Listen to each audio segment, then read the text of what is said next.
today we're here with Xxxtentacion. See, I'm making you say your own name because I've been looking at it online for the past few months, and I didn't really know how to say it.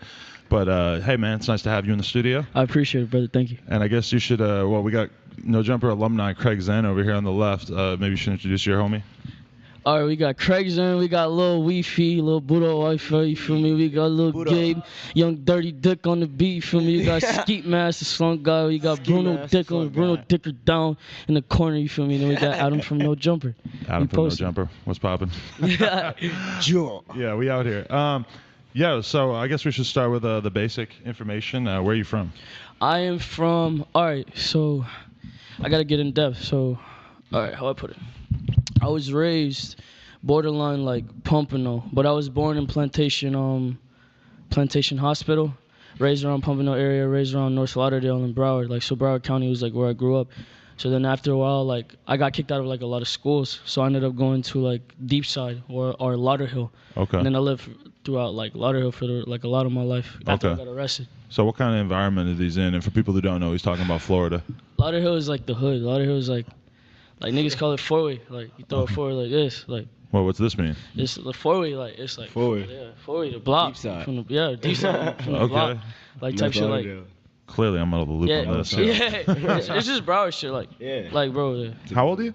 I don't say my age. You don't like to say it? Yeah, I don't say much about myself because like I feel like everybody tries to judge me as far as knowledge-wise. I feel like the younger you are, or however you say you are, like niggas feel like they have something over you. Feel me? Like I don't let anybody little bro me at that. Okay. So I just don't like to speak about my age because people try and use my age to determine my knowledge. Okay. Lil bro you. I hear a lot of people say that terminology these days. Yeah. They're like, oh, he's trying to lil bro me. Yeah. You ever had this happen to you?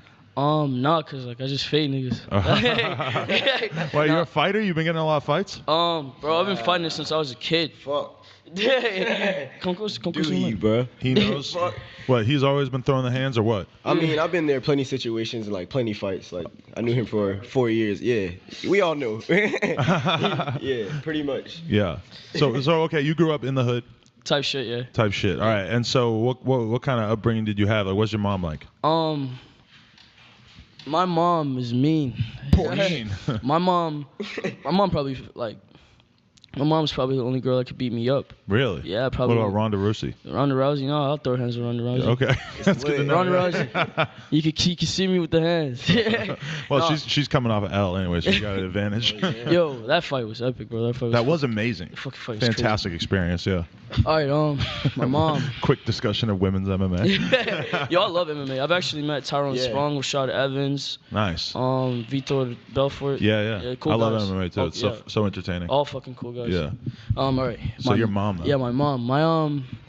How do I put it? My mom is like the spit image of me, but like probably more, pretty. Okay. She doesn't have gold teeth though, right? Nah.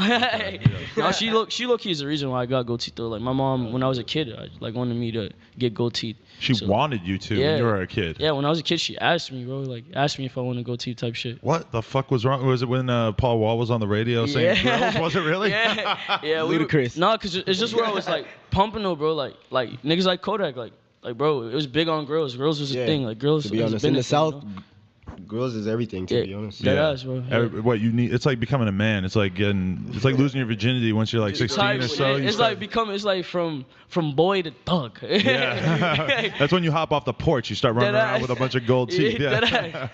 No, she just roll up on a nigga, you just bring the mic. You're not gonna be able to hear. And when you see like another nigga like just have gold in their mouth, and you just look at them like, damn, bro, he doing something right with his life. You do look at them different for sure. I think Kodak wears it extremely well because you notice he got his own emoji just.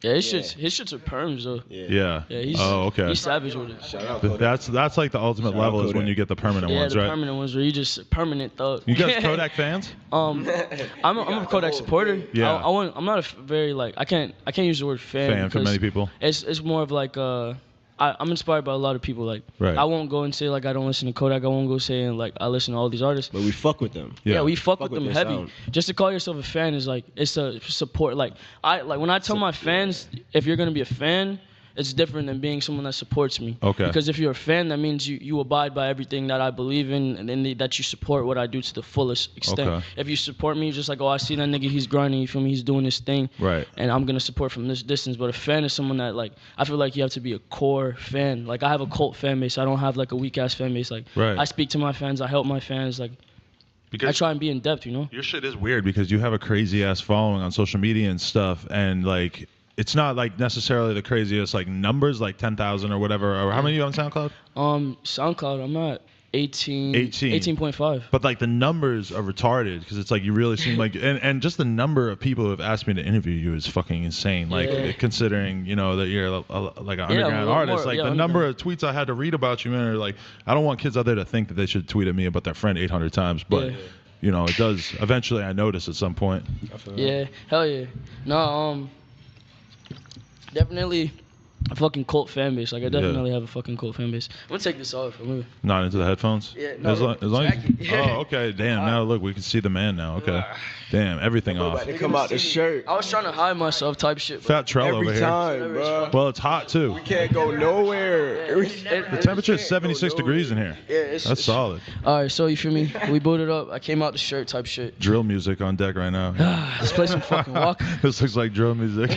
All right. So okay, we were just talking about your mom a little bit. She's mean. Tell me a little bit else. All right. I mean, when I grew up with my mom, like, I mean, should I get in depth? Cause my mom's the type of like girl, like if I say too much, she'll get hot at me. Cause it's still real life for me. Besides, I don't know. I mean, I'm gonna keep it 1,000. I'm gonna keep it 1,000. Like, if niggas wanna judge me, they wanna judge me. Like, I'll keep it to a minimum.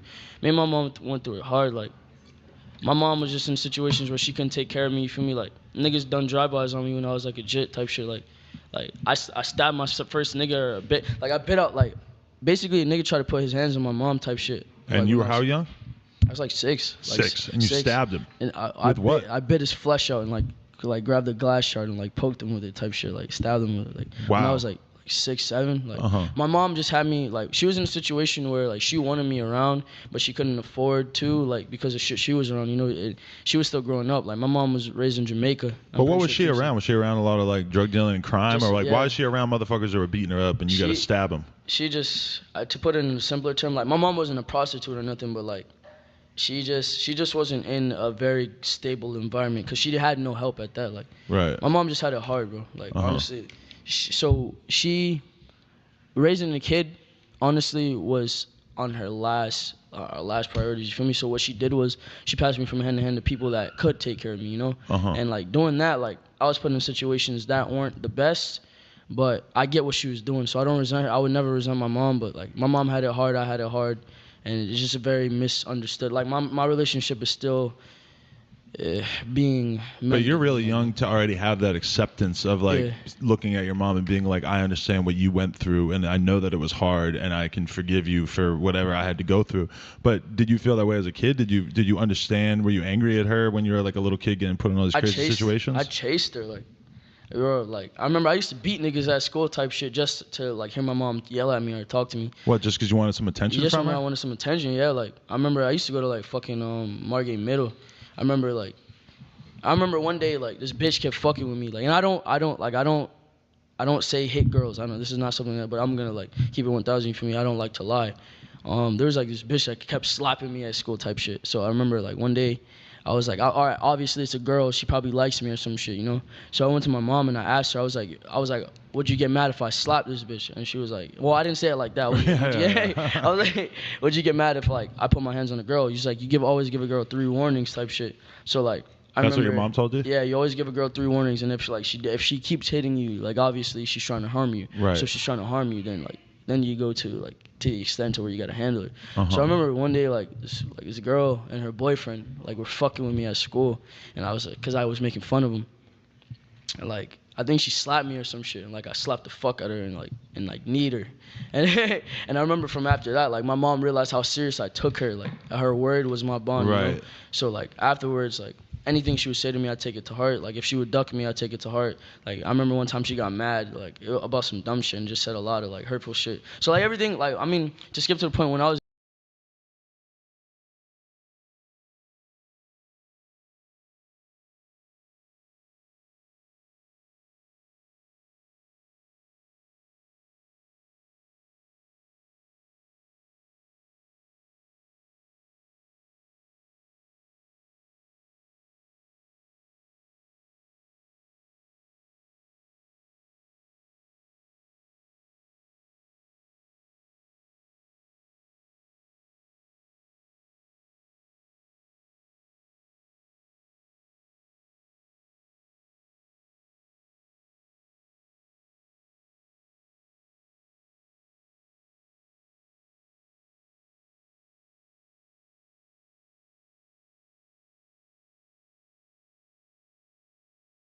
was a kid, like I took everything she said to heart. I took my mom very seriously. We always forget that though, that kids take everything that we say completely literally. Because as adults, we are so used to sarcasm and like nuance in conversation, you know. Literally. But you just, that's crazy. But so, all right. So what kind of kid were you in school? You're acting like you were getting picked on and shit. Were you a little hard ass or were you a little nerd because you're kind of small? I was a hard ass. Yeah. Like, how do I put it? You were overcompensating. I was overcompensating.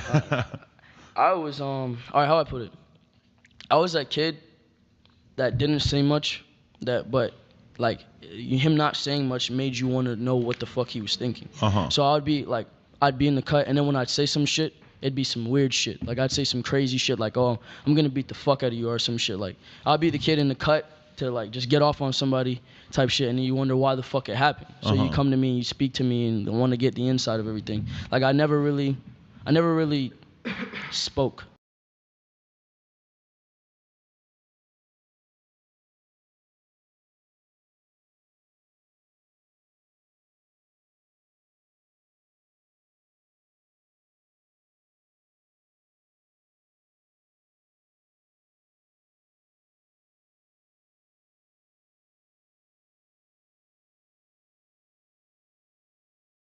I always acted. I mean, that was always my problem. I always acted before I thought anything through. Were you like getting in trouble all the time, or were you kind of laying low? I mean, part of like I spent a year in jail, bro. Like at what point in your life? When I was like, how old, bro? I met him in fucking jail. Yeah, really? Yeah. We met in jail. What the fuck were you in jail for? Man, I was in jail for a whole bunch of bullshit. A whole bunch of shit with my life, like selling weed, getting caught, like getting kicked out of school, a whole bunch of crazy shit. And what did you go in for that time? Fuck.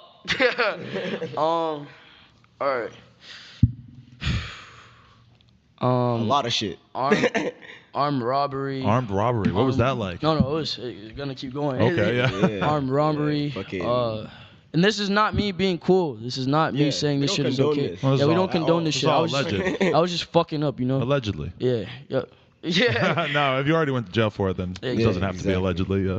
Armed robbery, armed burglary, possession of a firearm, armed burglary with dwelling, resisting without violence, grand theft of 3 charges. Yeah, he got a lot of charges. Possession of oxycodone. They was trying to direct filed his ass. Yeah.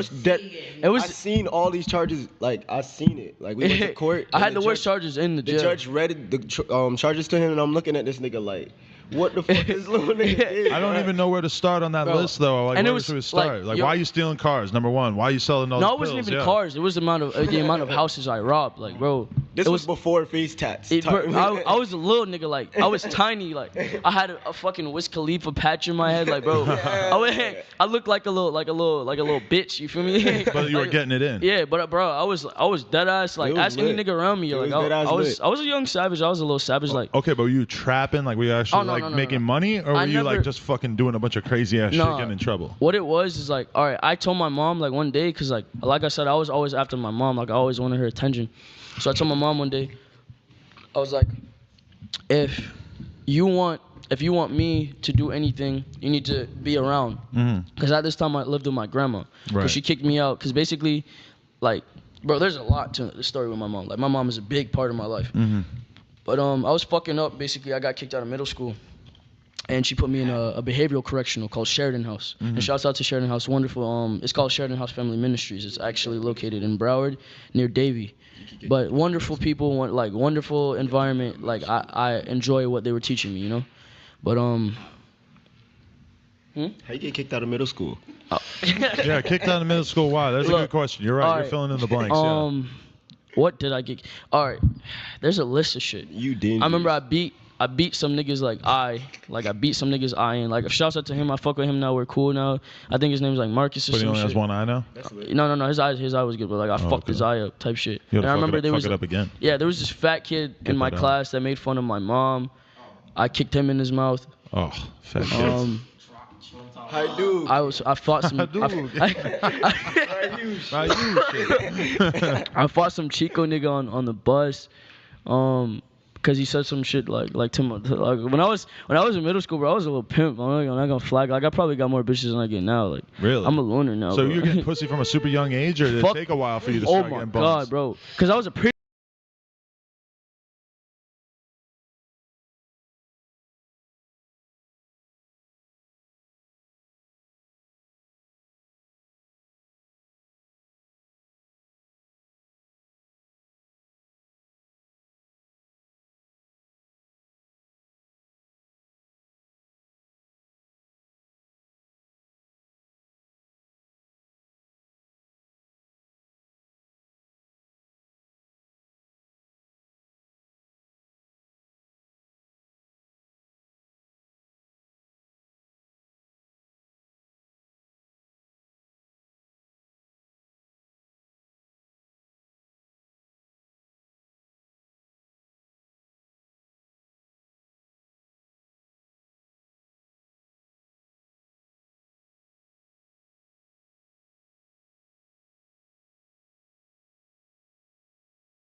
pretty young nigga. Like They my love a mom, savage, don't my they? mom raised me like a little pretty bitch. Like I was pretty. Like I used to wear Aeropostale. Like no, not Aeropostale. No. Let me get right.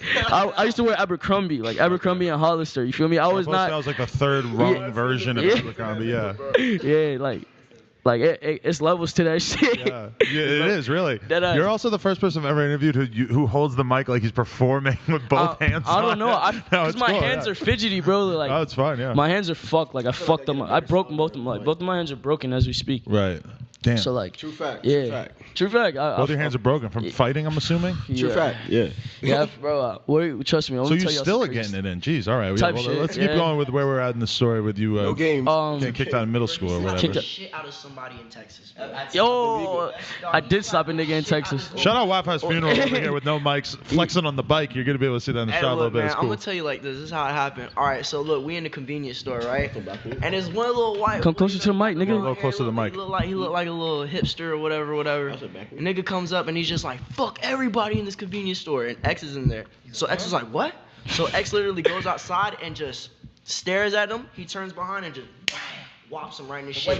White boy turns around. He's just like, What the fuck, dude? Like, why'd you do that, man? Yeah, he was hot. He just needed one dude. So basically, if somebody's looking for a fight, you like to be the guy to serve them up. Because it's like why be a fucking prick? Like I'm anything but a fucking prick. Like I do everything with my own motive, you know. Mm-hmm. And I believe anybody that can live without motive is literally the most insane person there is. I believe the person who probably plots on murder or plots on doing crazy things is the least crazy, you know. Mm-hmm. So I'm considered crazy, but I think I'm the least crazy because the man who can just kill a man with no recollection or no thought to it, or just make a crazy decision with no plot behind it is literally fucking crazy. But so you don't think you're crazy because you? Because I everything comes with thought. I probably think more than the average human. Like. So you don't think you could get just driven to doing something really fucked up in the heat of the moment? I can, but there's always that one thought. As of now, before I was fucking crazy. Like ask him. Like when I can probably. You think I could tell the story about that faggot I beat up? Yeah. Oh hell yeah! In jail? Yeah, that shit was hilarious. Let's hear this. All right, so basically they put me in a room. Like, all right, so they put him in a room with this First faggot. they Right? put me in the room with this nigga. So you Tell him how they put you in mean the an room. actual gay guy when you say faggot? Yeah, Okay. Literally. Oh no, wait. No disrespect to anybody that's homosexual. No. Yeah. But once you try to push it onto me, like it's Yeah. a different story. Here's how That's problematic. Yeah. The word faggot's problematic, but trying to rape a heterosexual man also problematic. Exactly. Yeah, So here's how I would put it. You feel me? I like what people like. You feel me? If you like guys, then that's you. You get me? I don't disapprove of it. I approve of it. Like I believe gay marriage should be legal because any man or any woman should be allowed to make the decision they want. I'm with you, yeah. Exactly. I am not homosexual. I am not homophobic. So if a homosexual man is around me, I will not act like a fucking prick. You know, I'm not gonna act like a piece of shit and be like, oh, he's a faggot. I don't want him. But if he tries to rape you, but if he tries to rape me, I'm gonna bash his skull. That to me is where you cross the line. Exactly. Yes. The rape thing. Yeah. Okay. Feel me? I've got gay friends. I know gay people. Gay people are cool. You're in the music industry now. You're gonna meet a lot more. Yeah. They're everywhere. I've heard. I don't know personally, but I've heard. Yeah. Yeah. Fucking So the gay guy in jail. All right, so basically they put him in the room. They put him in a room with Ski, and I got the fuck out of there first quarter. Nigga was sitting in the corner staring at me, right? So I'm like, bro, if you keep staring at me, I'm gonna beat your ass, bro, and I'm gonna get another charge for you. And I really not trying to catch another charge because we in here for some dumb shit. We gonna sit like 6 months, go to a different program for some dumb shit. I'm not trying to. He's an older guy. He was a little bit older than I don't know, bro. This nigga said he was from France and he was lying. He was not. Like some he was like a compulsive liar. Italian nigga. But yeah, bro.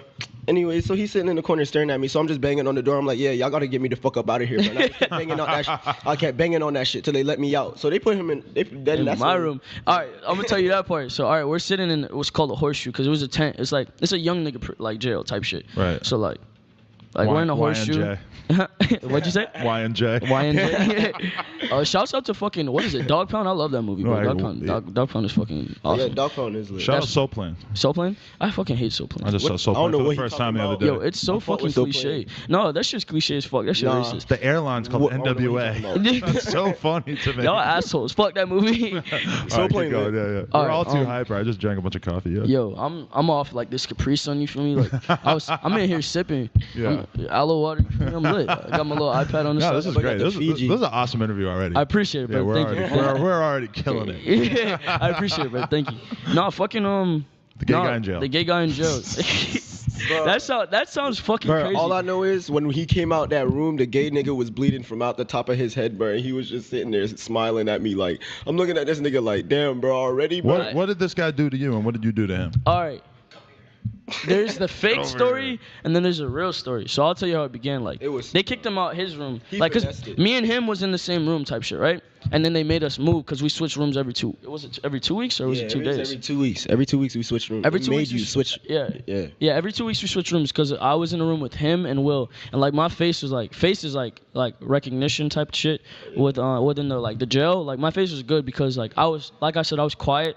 I'm not a pussy or anything. You but mean face as in like your level of respect? My level of respect, literally, because like I was such a good I'm a good kid. Shut up over there. Hey, shut the fuck up. Yeah. Keep going. All right, so basically, like my level of respect for everybody within the jail was like I wasn't a fucking prick. You feel me? Like I wanted everybody to be kosher. I wanted everybody to be calm and like just move as a family type shit. You feel me? Right. So I respected the officers. A lot of niggas came in there trying to disrespect the officers. I was never that guy. So they came to me after they kicked him out his room and asked me if they could put him in my room. And I looked at them and I laughed and I was like, y'all could put him in my room, but if he does anything I disapprove of, I'm gonna kill him and I'm not gonna give you any warning. Like, and I said it just like that, and I put it on my life. I said it like that, and they was like, all right, that's fine. As long as he don't touch you, you shouldn't have to put your hands on him. And I was like, all right, that's fine. So they put him in my room. First few days he was straight. Like he was cool. He read his books. I stayed in my corner. He did his thing. You feel me? He asked me a few questions. That was fine. Like I said, I'm not homophobic. He did his shit. You feel me? This is like Brokeback Mountain. I can't wait to find out what happens here. Right, so it's just got a bad ending to it. So he was cool. He was cool the first few days. So I would speak to him. Like I would even help him when people would bully him type shit. Cause like if you a bitch in jail, they beat your ass. Right. Yeah. So offer it. Yeah. So fucking. All right. So I remember one day he just got sus. Like he was staring at me type shit. He was staring at me throughout the day and like. Bro, jail makes you crazy. Yeah. Like I was fucking like ask him. There was days where I'd slam my head on the fucking door for no reason. Like I just wake up and just because you want to feel something. What the fuck else are you gonna do? Like, and there's crazy people in there. Yeah. We had this one kid that would just sit there and listen to the walls and think he's listening to music. And Deadass. You're around so many crazy people. So many crazy people start to rub off on you, bro. And like I'm talking about, I had a full. Yo, this is before the fucking buzz cut on the side with the dreads on the top. This is before any face tats, bro. I had a fucking afro, bro. We weren't like even I looked like I am Sue. So he like probably wasn't looking at you like you were hard. Is that what you're saying? Not type like, shit. Yeah, he looked at me like oh, like this nigga's cool. You feel me? He's probably not the hardest. So he's staring at me type shit. So I'm like, yo, I warned you, and I laugh because that's all I say. Right. I laughed and I said I warned you. So I walked out the room to go take my shower and I came back in. And I was trying to calm down, kind of be kosher. So I turn around and I see this nigga staring at me while I'm putting on my jumpsuit. You gotta be in a towel. You gotta be in a towel in front of the nigga. You have to get naked in front of your friends type shit. So that's why it's better to be in a room with your niggas you fuck with. You feel me? Because if you get a weirdo, it's uncomfortable. Yeah. So I go in the corner by the toilet type shit and tie on my jumpsuit. And I don't put it on all the way. I tie it around my waist and I start beating his face and do you want me to be graphic with it? I grabbed his face and I put it on the corner type shit because we have these like metal slabs type. Well, it's not metal. It's like concrete, right? Concrete. Yeah. It's like concrete slabs like for beds, and then there's like a styrofoam shit on top of it. So I pulled off the styrofoam type shit and I threw his head on the corner and I just started stomping like his jaw in type shit. And then as soon as I did that, I remember I just put his head on the corner and I started stomping on him. And then when I did that, I tried to strangle him. I was. And long story short, I was gonna kill him type shit. Because of what he did, you just felt that, bro. He was just staring, bro. I was naked, bro. He was staring at me. You feel me? So I start I'm strangling him, and he's leaking type shit. And I'm strangling him so he doesn't scream. So I'm strangling him, and I'm about to kill this nigga. You feel me? Right. And then luckily, because I wouldn't be here today, I wouldn't be speaking to you. I wouldn't be as far as I was. You feel me? I wouldn't be successful. Luckily, a guard came over and saw that I was standing over his bed, but he didn't see what I was doing. You feel me? So, amidst the luck, I'm strangling this nigga. You feel me? I'm trying to keep him quiet. Amidst his luck, this nigga screams out and he hears him.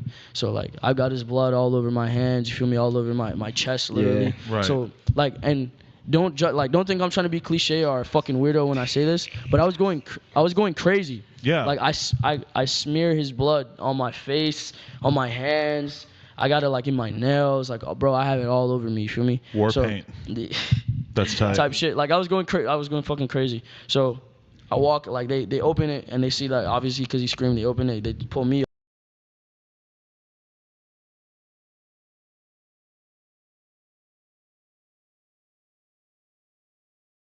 off.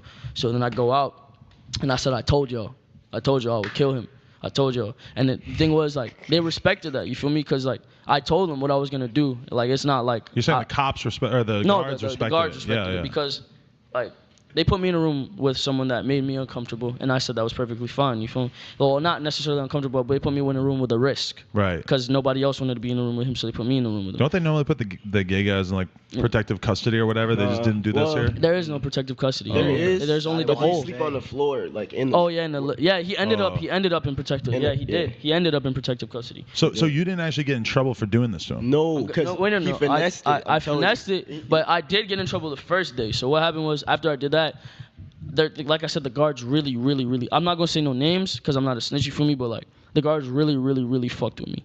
So they told me, go to the bathroom, wash the blood off your hands, and bro, I swear, yeah, it was, in my face. He said, I swear to God when I say this, he told me, take it off my hands, and my mom is in the visitation, go see my mom.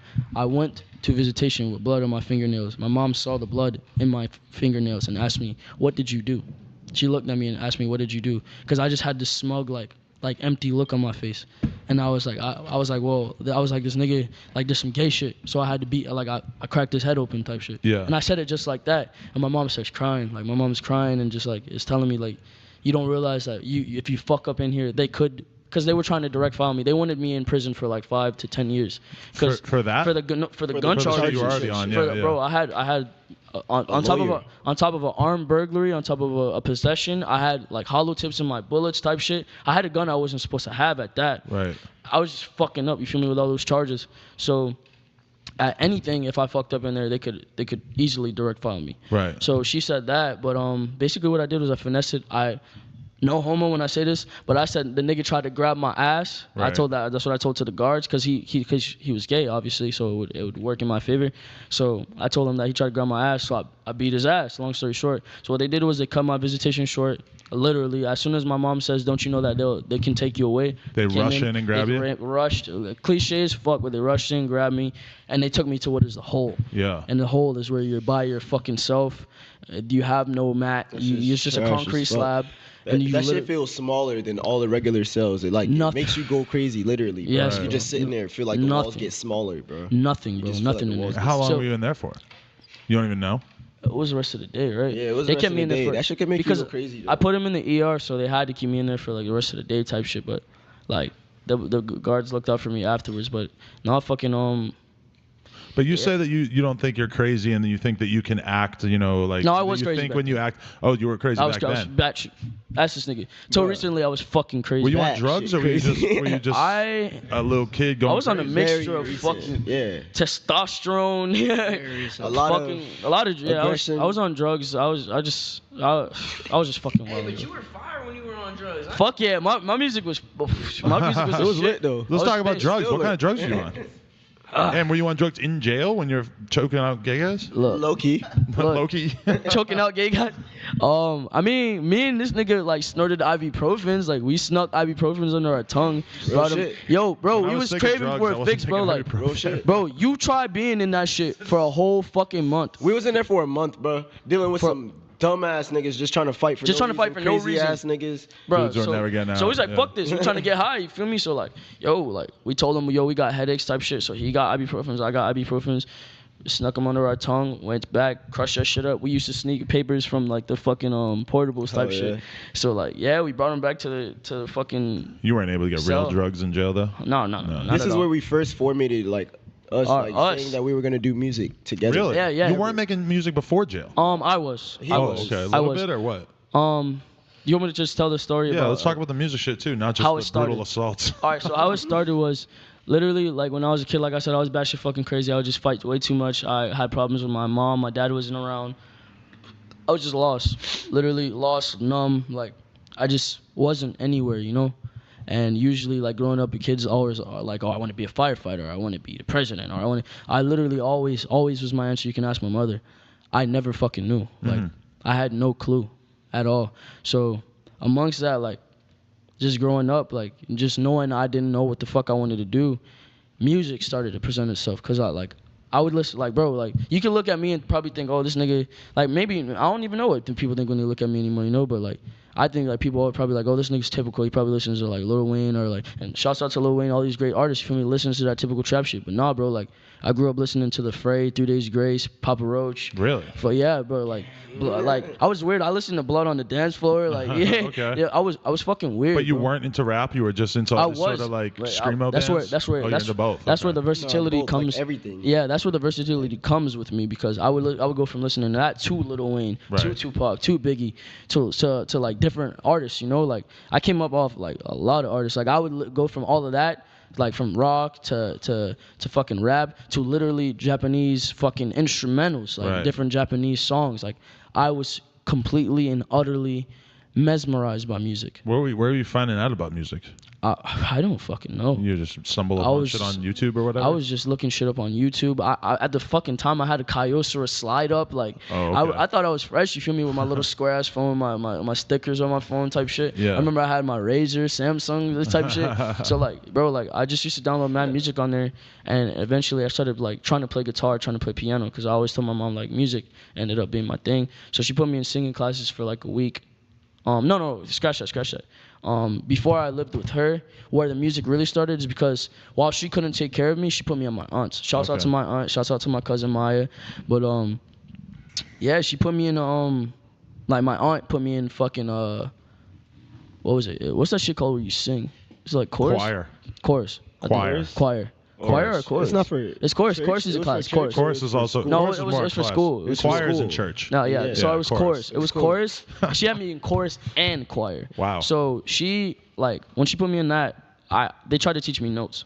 I hated fucking notes. I hated anything that acquired. Notes too, bro. Yeah, I hated anything that acquired. Percussion, I hated notes. Yeah, I hated anything that acquired like feeling like I had to.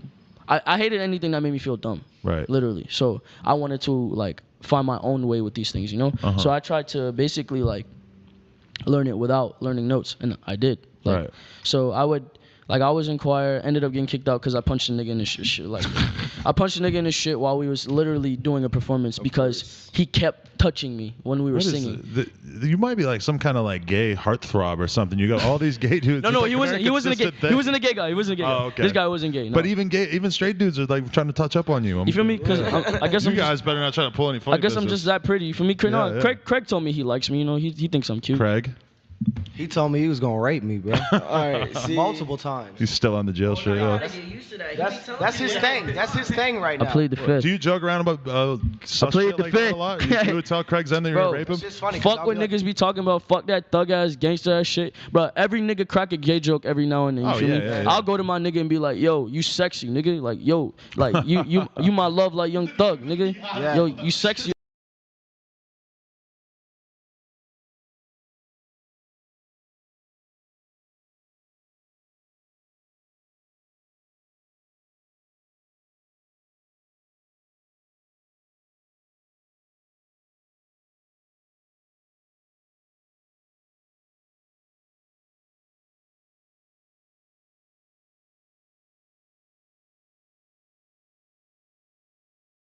Over there, son, you looking sexy.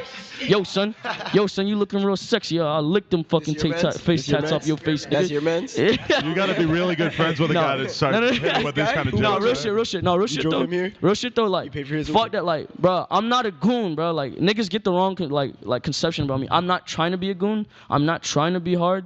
I'm not these things. You just I'm have not goon tendencies. exactly. I think he's more I'm not the primal. hardest nigga in the boat. Like, if you get like niggas like Tyson, nigga, out, bro. Niggas like Tyson will beat my ass. You Mike feel me? Tyson? Yeah, Yeah. niggas like Tyson, or even the average thug on the street, nigga will beat my ass. You feel me? The one thing that is about me is I stand for what I stand for. So if a nigga comes at me wrong, I'm not gonna cower. I'm gonna try and beat his ass. And if I know I can't whoop you, I'm gonna stab you. it's and that's a good point too, is that having a weapon's always nice, but it's better to get beat up standing up for yourself than to just pussy out and run away. Yeah, exactly. Because then you're going to lose respect in front of so many people, whereas even if you get beat up by the dude, he'll probably have respect for you afterwards if you fight him like a man. Yeah, fight him like I ain't never been a bitch, you feel me? Like, I'm not the hardest nigga, you feel me? I've never lost a fight. No, I almost lost a fight once when I was in like middle school type shit. I lost a round before, like a nigga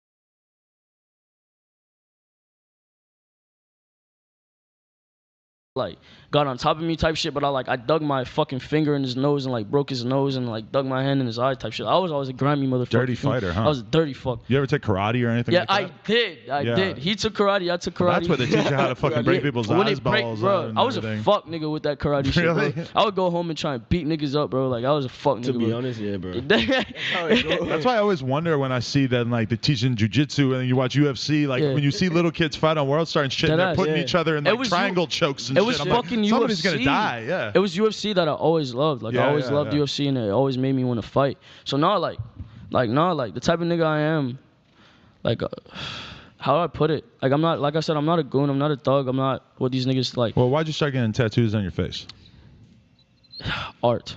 How do I put it? It's like telling a story. Every tattoo on me literally is a story. Okay. I don't have a single pointless tattoo. Literally. So, like, literally what I was trying to do is... Y'all having fun over there? Yeah? We're talking about tats. I want to join the fucking party. Alright, Wi-Fi's funeral just took over this interview. It's Wi-Fi's funeral. Nice to meet you. No, alright. Fucking tattoos. Yeah. About my tattoos, like, every tattoo is a story. Literally, like, it's self-explanatory. Well, so why does it say Cleopatra across your chest? That's my mom's name. Oh, okay. It was literally about my strive for my mom. Like, I just was after my mom, literally. Okay. So it was the first tattoo I wanted. My mom's name and my brother was the first ones I got. Okay. It says alone above your eyebrow. Alone. What's that mean? You want thorough or you want brief? Thorough, sure. All right. Alone. Alone is the biggest concept for me, literally. Mm-hmm. Alone is literally my idolization. Because my thing is, whether people think they're alone, whether you're in a relationship, whether you're amongst 1,000 people, you are still alone. Mm-hmm. Because your lies are not known by these other people. Your sins are not known by these other people. Until you confess your sins amongst another man or upon your God or even the devil or even what you believe in, nobody will completely know you. So no one will ever know if you're being honest. No one will ever know what you want them to know. No one will ever know what you want them to know, how you feel, you know? Right. So have you ever got, all right, it's like when a female goes and speaks to her nigga and she's like, oh, and he asks what's wrong and she's like, oh, nothing, you know? And then he's just like, all right, well, I tried, you feel me? That's not the response you want. Right. That made you feel alone because you feel like this nigga don't care enough to hear what the fuck you talking about, you feel me? Uh-huh. So then you get this feeling of being alone, even though you're in a relationship at that. Right. So my thing is, like, I've sinned so much, I've done so much, I've seen so much, and I know what others don't know about me or about this world at that. And it's being alone. So you feel alone because you don't have anybody who truly understands everything that you've been through? To some degree. Yeah. It's just, it's some things are unexplainable, you know? Some things I can't sit here and talk about because people would think I'm weird or people would think like that I'm crazy, you feel me?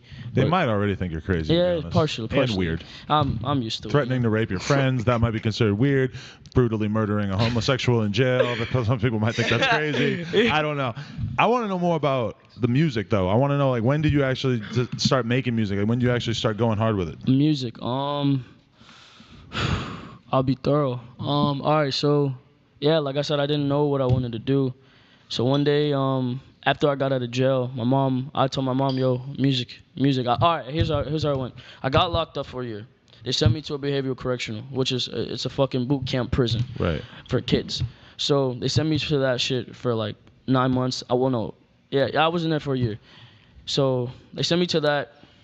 I started writing in there because like fuck man, this shit is confusing. All right, I got arrested with him. I dropped my first song before because I don't know where the fuck I was. I think I went to a studio because of my mom or some shit. Mm-hmm. I wrote this song called News/Flock. It was my absolute first song, absolute probably best song as far as storytelling.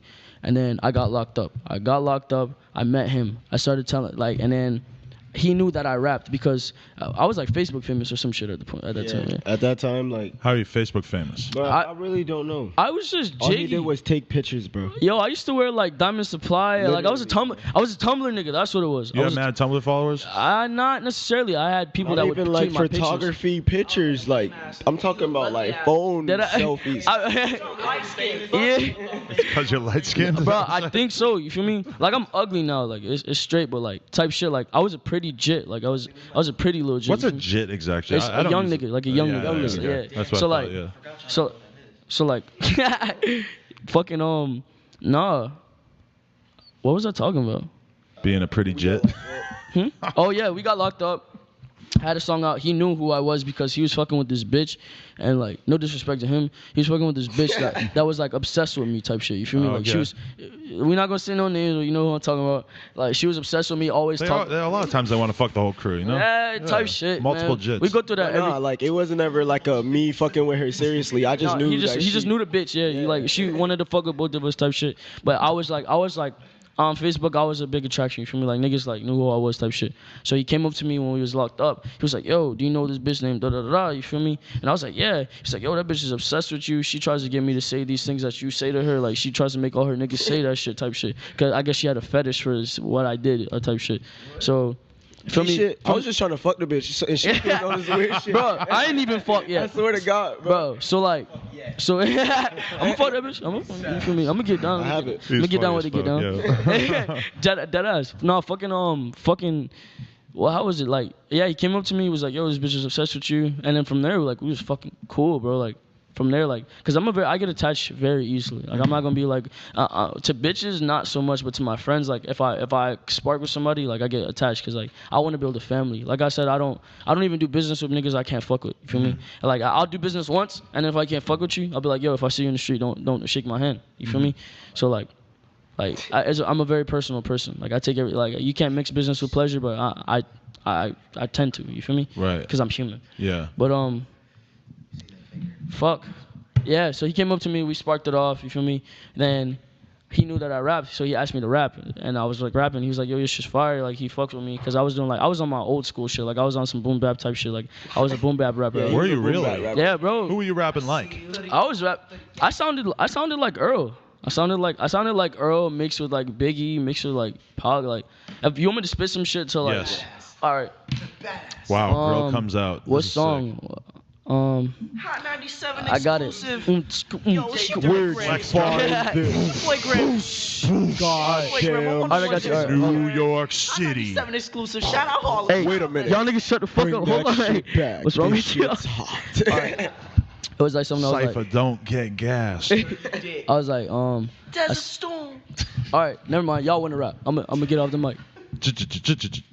All right. So I was like, I seen the press. Always being bothered, never less. Keeping me out of prison and putting me to the test. They asked me what is happiness, you write it on the check. Or you feel it on the sweat when your dick is in the breast, huh? And then I got one I was like, rack credit and nap of a sack, nigga whose blizzardous raps bigger than men of a pack. Brim to the top of a gap, gripping and busting the whack. Niggas try to replack, nigga. What do you choose? Simply irrelevant. Cynical, evident, please. Wrestling evidence keys. Moving when definite soul goes for the president. Bleed red for the government tease. Residue soon in your kettle place. Right where your bezel lay.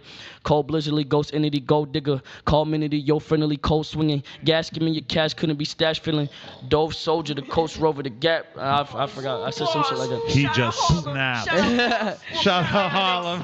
I used to do shit. I used to deadass do shit like that. Exclusive. Yo, but was it hard for you to learn to rap like that? Because I feel like a lot of dudes like It's the easiest they thing. learn how to rap technical as fuck in the beginning. When you right? learn how the old heads used to do it, Right. you only work from there. That's what Right. niggas need to realize. You can't go from point A Trying to to tap point. the table. Sorry, I'm so sorry about this. It's okay. You can't go from point A to fucking point Z. That shit Right. is stupid. Like you can't learn. You can't. Like niggas trying to rap like Keith, niggas trying to rap like Uzi, niggas trying to rap like Yachty, niggas trying to rap like the new age shit. You feel me? Right. You can't start from there if you didn't start from that boom bap shit, because literally every rapper does. So you think it's better to learn how to rap So, technical classical or old school or whatever, and then be able to find your own flow. style. Like I've seen niggas hit like retarded ass flows. Like I'll tell my homeboys, you feel me? Some of my homeboys can't fucking rap. Right. Literally. Some of my homeboys cannot fucking rap. True fact. Yeah, I try and tell them all the time, like, yo, this song is not good. Stop. Yeah. You feel me?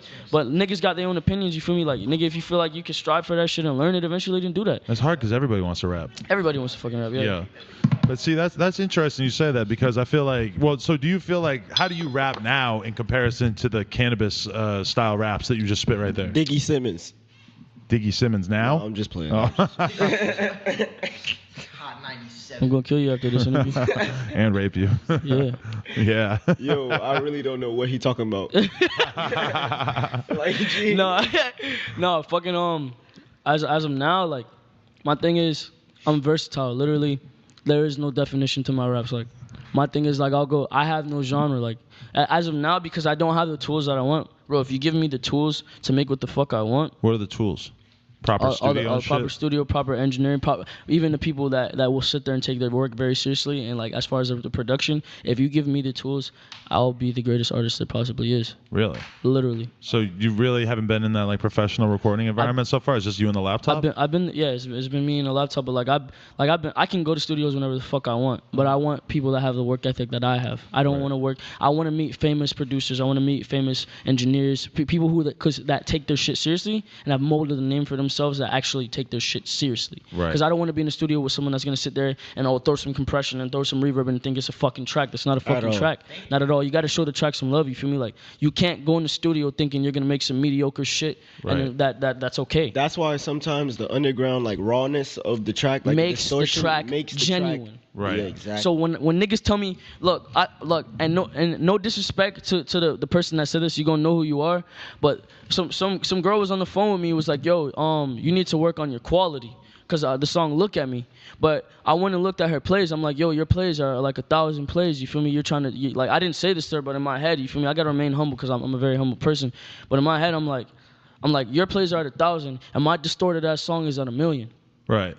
But so that's the question though. Do you feel like when you have a song and like the vocals are over and it sounds kind of fucked up and the different production quality or whatever, that a lot of people in the underground kind of mess around with stuff like this? Is that a personal choice that you made, or do you just feel like that's the aesthetic that you're going with? It's a personal thing because my ears, I want it to fit my ears because I know if it sounds crazy to me, it's gonna sound crazy to everybody else. Because if it sounds fucking lit, because I told him, look, when we dropped our first few hits, when it sounded crazy to us, I knew for a fact to other people that would just hear it, it would sound absolutely fucking insane. And I was always right with that. Do you feel like your music mostly appeals to the like post-Raider Clan type Florida scene, or do you feel like is that a lot of your fans?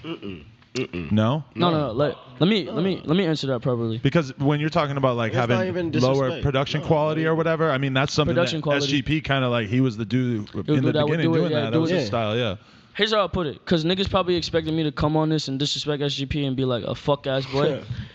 He's a bitch ass, mark ass, pussy ass nigga, you feel me? But like, every nigga get their homage. And I know you gonna watch this because that's the type of nigga you is.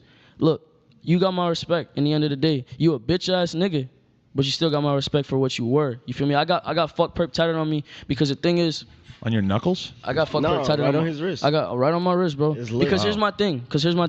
You have a chance to lead the youth. Right. And when I come for a nigga, I come for his neck. You feel me?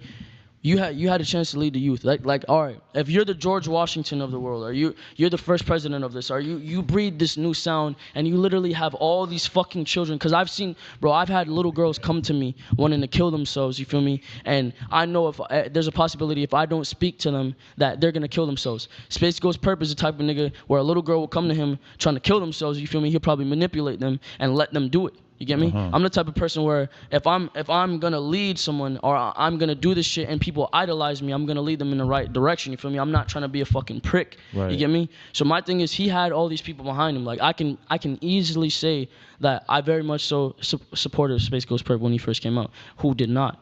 Because he had a wave going, you feel me? Right. Whatever the fuck he had going on where he fell out with ASAP and them, shouts out to ASAP, shouts out to even Gaddafi, bro. Like, that beef has nothing to do with me anymore, you feel me? Definitely. Exactly, so like, man, he had such a pull, that I was so proud of him as a person and just proud of what the fuck he was doing because he was breeding a sound for the underground which had never, ever, ever made it different out. sound. Like, Yeah, look, different sound. I had you know, respect. what niggas don't understand, bro, is ASAP ended up on MTV. ASAP ended up on MTV Awards. ASAP ended up on this, and Perp could have been right there, breeding the sound for Florida. Right. And we would have finally had someone that brought Florida to the map. Besides Rick Ross, you feel me? But Rick Ross follows a certain pattern. Space Ghost was in his own section. Right. He breeded something for the underground. The underground is where niggas like us. You feel me? I'm still an underground rapper. I'm not gonna be like, yo, I'm an industry nigga, because I don't have that. I don't have that much pride to be like, yo, I'm an industry nigga. I'm still an underground rapper. I'm still just wondering how I'm gonna wake up the next day like the next nigga. You feel me? I'm still wondering what my plan is the next day. You feel me? I'm still doing all of this because I do all this shit myself. You feel me? I still got my niggas by my side, but we still plan on all this shit. I'm a human. You get me?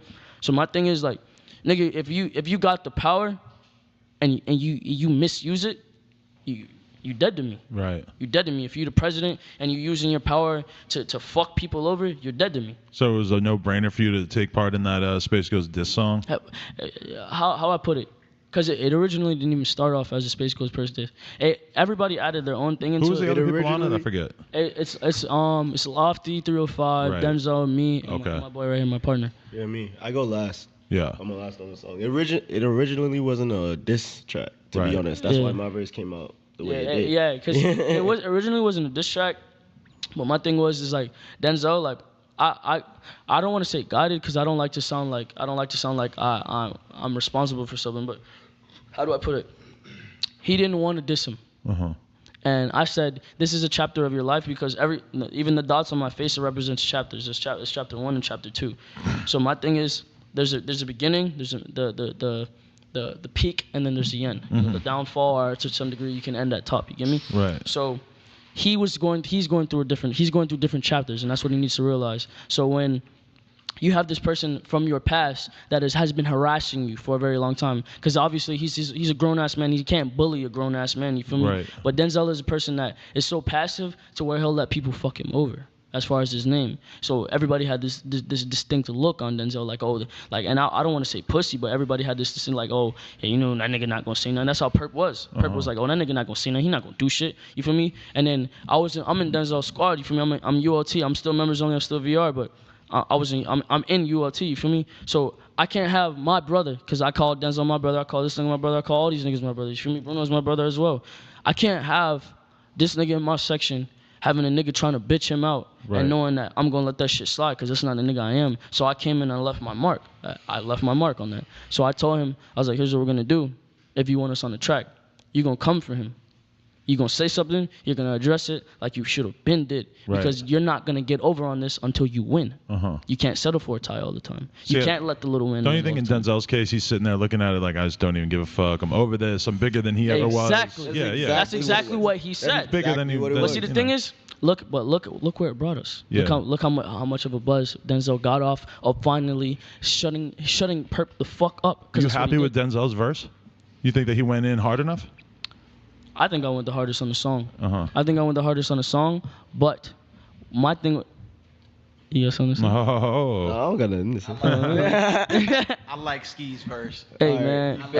I like what? my verse. Look, nobody like me because I'm the businessman. You feel me? This nigga get to chill, he get to smoke his dope, and I gotta be out here doing all this business that shit. Man, fuck y'all niggas. No, real shit though. Like I feel like I went the hardest just because I came on with such an aggression where it's unignorable. Like I like to like spark something in your head. Like whoa. Like, you feel me? How'd you end up in Denzel's squad? How'd you meet him? Is he the main industry dude that's looked out for you? Not industry, but like established. That shit was dude? Weird, bro. Like how it was real random. Who's that? It was random as fuck.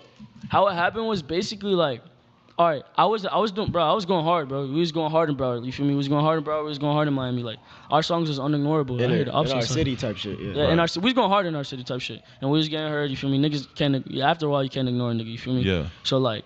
We was going to events and he kept seeing us, and then we got our brother named Chief. You feel me? Chief Pound. Shouts out Chief Pound on Twitter. You feel me? But he basically was watching us, discovering us. You feel me? He was ULT. So we did an event called CD4. Shouts out to Creative District. Y'all probably thought I wasn't gonna shout y'all out, but I'm a real nigga. I keep up for the city. You feel me? Fucking he seen us at CD4 and I rocked that shit. I rocked that shit. I'm talking about like, and no, like, let me correct myself. We rocked that shit. We rocked that shit. I'm talking about like, nigga. Oh yeah, we turned that shit the fuck up. We was the face. We was the face of CD4 that year. To be Creative honest, District bro. it's like an organized show. You get me in Miami. Like, so if you come to the Miami scene, the underground scene, you'll see them.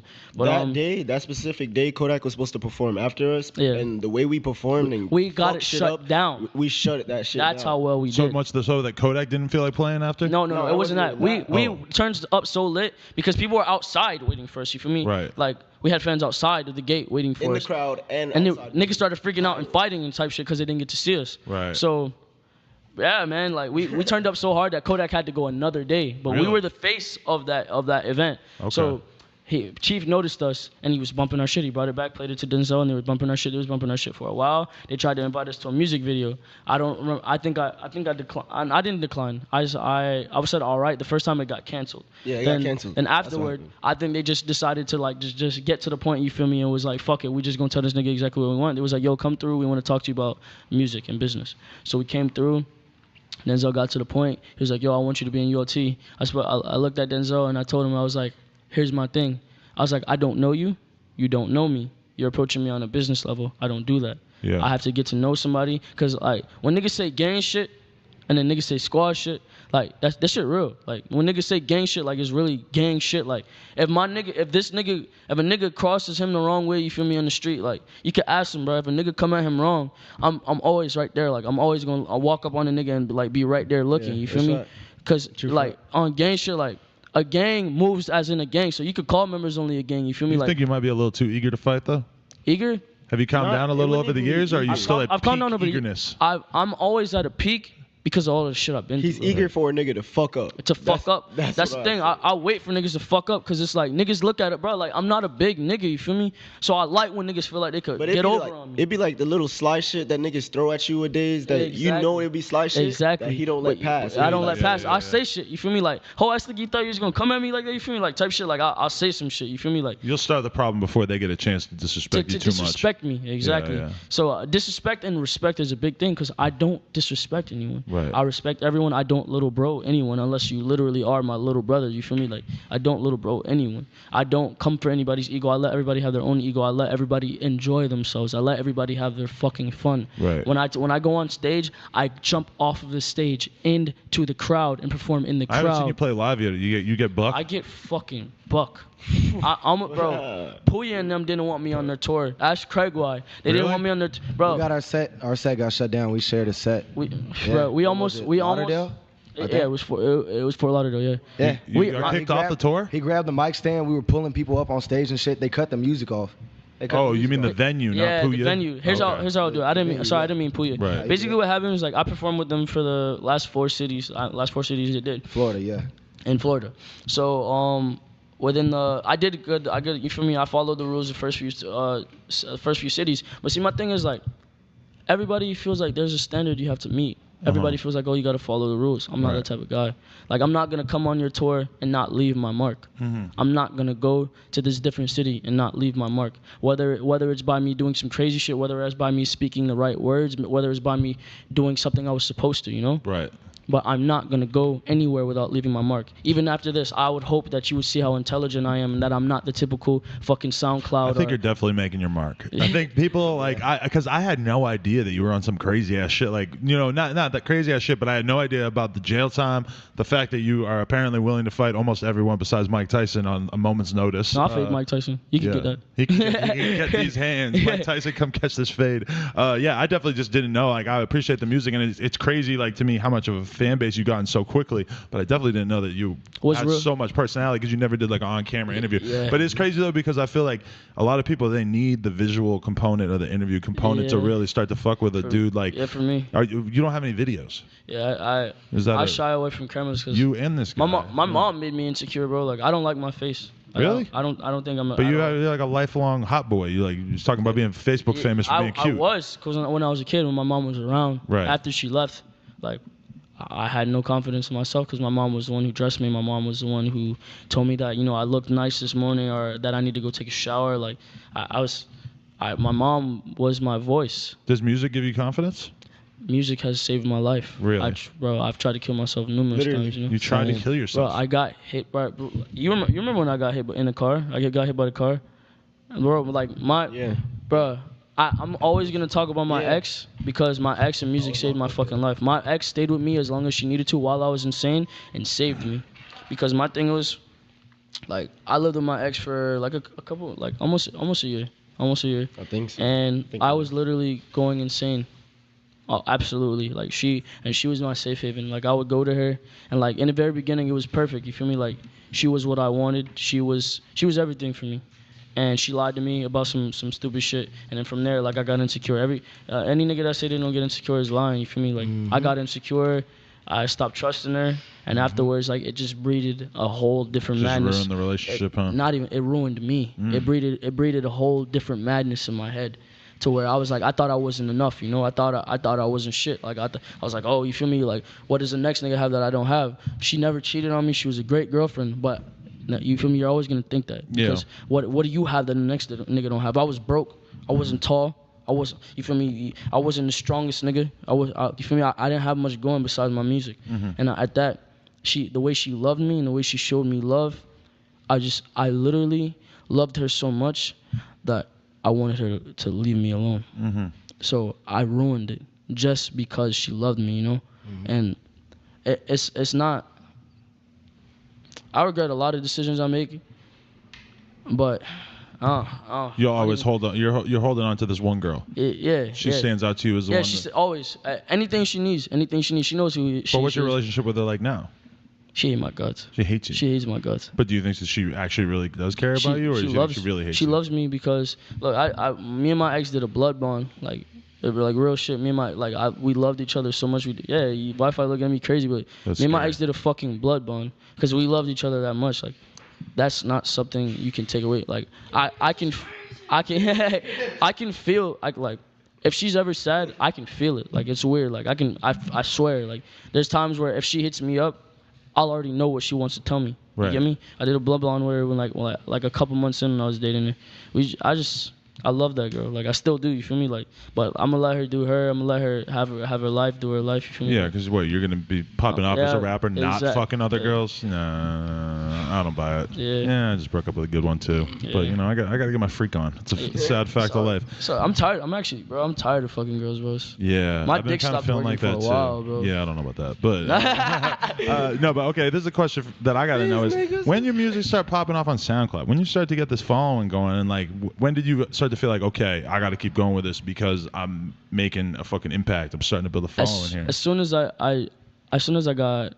we dropped the fuck, here's how I do it. Cause basically how it was going is, I got locked up. I lost any sort of fame I had. People knew me like fuck. But I lost my pull. I lost my pull that I had because everybody starts off with a pull. You feel me? My pull was Facebook. Social networking was always a forte for me. I always knew how to social network. I always knew how to publicize things. I always knew how to be a fucking idiot enough to where people would see it. You feel me? It's all a marketing method. Just getting a little ignorant on social media to get attention. Social media because no one else will do it. Right. Because they feel like, oh, you feel me? People can judge me. Why put my information out there? That's the crazy thing is that, I hate to interrupt, but like it's just when you're real on social media, like when you see Ian Connor and he's posting this naked chick laying there, and it's like, he's just the one dude who will fucking air it out and show you his real life, and his real life is pretty sick. But when I fucking tweet something that is like my real fucked up thoughts, that shit is hundreds of retweets. Exactly. Because people are scared to go in. Here's my prime fucking motto. What is real will prosper. What you feel in the night, what you feel in the morning, what you feel midday, that you don't think, other people have the same thoughts. You feel alone in this thought, but other people have the same thoughts, and it breeds. And when you display this thought, it breeds a certain amount of comfort within people. Right. And people start to feel like, all right, this person understands me. This person is fucking cool. So when I say some shit like, oh, hey, I want to fucking gut myself right now. Hey, I want to jump off this fucking cliff. I saw you and it broke my heart. When I say different things like that, and these people, they want to say these things to that person, but they can't say it because it's been so they gone through all these things. All right, you feel me? You can't say certain things. It's your job to speak for the inner animal that people don't want to let out in themselves. And that is what people get out of rappers in a lot of ways. They want to get in a fight with someone and shoot that person, so they listen to camera and talk about doing exactly that. I am the epitome of the misunderstood. Right. I am literally the people that aren't understood. Right. I just no other way to say that. The key to a successful song or a successful meme is to show the thing that it's to say the thing that everybody knows but that nobody has the said. balls to speak. You know, or nobody has said, or everybody, hasn't really fully, Exactly. That's true. Yeah. That's really how we linked up. Exactly. What, memes? No. Just being real. Just being real. Just being honest and open with each other, and like, pretty much just being real. Like when I met him, what was it? We met each other at the Southside Suicide Tour. Yeah. And I heard about him before, he heard about me before, but when we both met each other, I knew he was. Yeah. I knew he was. And I was aware of you also. And he had showed appreciation for my music. And so I don't know if he had been watching me, but I had been watching him. And we had a mutual artist that we listened to that, his name's Xxxtentacion.